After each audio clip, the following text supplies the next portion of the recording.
আসসালামু আলাইকুম। দেশ এবং দেশের বাইরে থেকে এই মুহূর্তে যেখান থেকে দেখছেন সবাইকে জানাই আন্তরিক শুভেচ্ছা অভিনন্দন। এই মুহূর্তে অবস্থান করছি জয়পুরহাট জেলার 5 বিবি গরুর হাটে। আমি মোহাম্মদ ফিরোজ হোসেন নতুন একটি শর্ট প্রতিবেদন দিচ্ছি। এই হাট থেকে ইন্ডিয়া বর্ডার 7-8 কিলোমিটার দূর হয়। অনেক সুন্দর সুন্দর কোয়ালিটি সম্পন্ন বলদ আবাল গরু আসলে ওঠে। 6 ফিট, 6.5 ফিট এবং 5.5 ফিট এরকম হাইটের অনেক সুন্দর সুন্দর কোয়ালিটি সম্পন্ন গরু আসলে হাটে ওঠে। এবং আমার চ্যানেলের পক্ষ থেকে লটে মাল টেকনাফ থেকে তেঁতুলিয়া বাংলাদেশের সমগ্র জায়গাতে আসলে দেওয়া হয় অনেক সুন্দর সুন্দর কোয়ালিটি সম্পন্ন বলদ আবাল গরু। আপনারা চাইলে যোগাযোগ করতে পারেন স্ক্রিনে দেওয়া নাম্বারে এবং চ্যানেলটি সাবস্ক্রাইব করবেন। সাবস্ক্রাইব করলে হবে কি গরু নিত্য নতুন ভিডিও আপডেট পেতে আসলে আপনাদের অনেক বেশি সুবিধা হবে। অনেক সুন্দর সুন্দর কোয়ালিটি সম্পন্ন গরু এই হাটে উঠে থাকে দর্শক। এবং আমার চ্যানেলের পক্ষ থেকে লটে মালও দেওয়া হয়, 2-1 পিসের মালও যদি চান আপনাদেরকে দেওয়া হয়।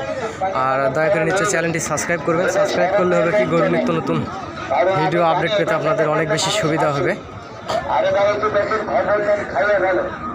এটা হাসার কথা না, বোঝার কথা। কারণ